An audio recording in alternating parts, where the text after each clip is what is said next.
I really don't understand that male thing that they have where they say, yeah, I fucked the person, but I thought they were shit, or I didn't have any feeling except getting off. I've never had that experience. Sex makes me feel tender. But that's my main motivation, sexual energy. That's the reason for my writing. That's the reason for my travels. That's the reason for my friendships. And now that I'm old, that's the reason for my anger and resentment. You know, there are certain kinds of homosexuals. There are homosexuals actually who fear the female body and the female organ. I am not one of those homosexuals. I simply adore women, including their organs. A writer has two things to master. He has to develop his craft, which usually comes much earlier in life than the second half. And then he has to understand his subconscious enough to have something interesting to say, something which has a wholeness and integrity to it.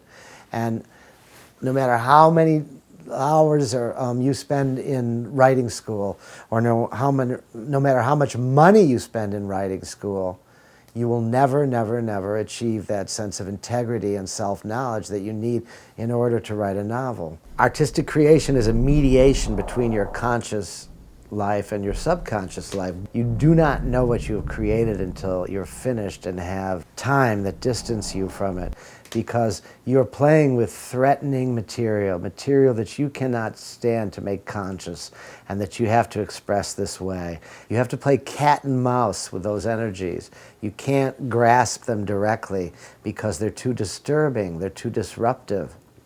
What was the city?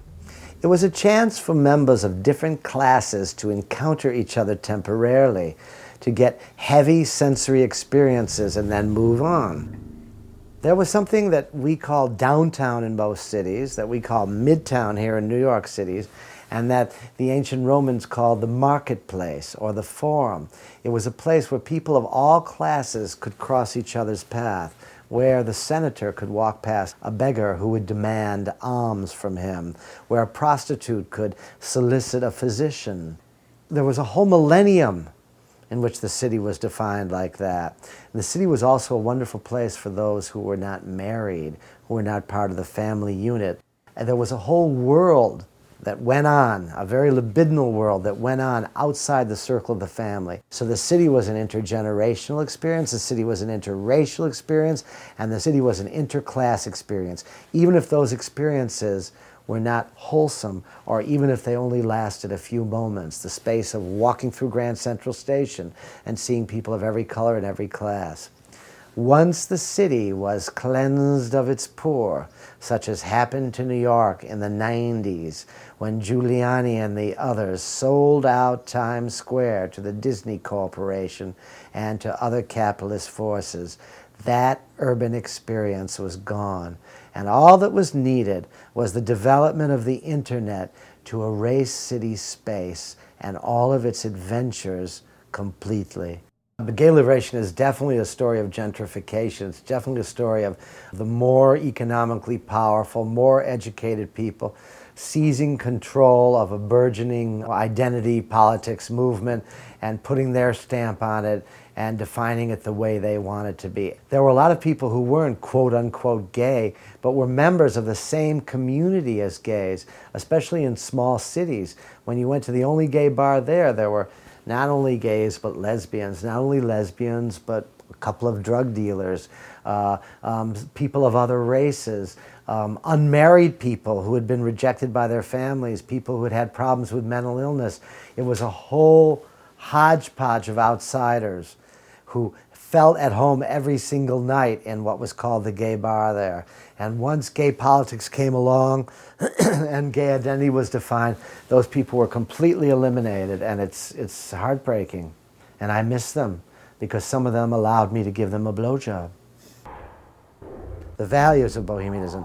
Well, there's only one preeminent value of bohemianism, and that is pleasure, okay? And that's a very radical value, because in American society, there are only two groups who value pleasure over security and who value pleasure over what's considered socially to be decent. and that is bohemians and the ultra poor. Both of them are people who go where the day takes them when they wake up. Both of them who are more interested in euphoric experiences than in disciplining themselves for the long run. Wisdom, the only wisdom we can hope to have is self-knowledge. For me, it's looking inward. And that's all I'm going to tell you. You must seek it yourself, my child. Go and look within yourself.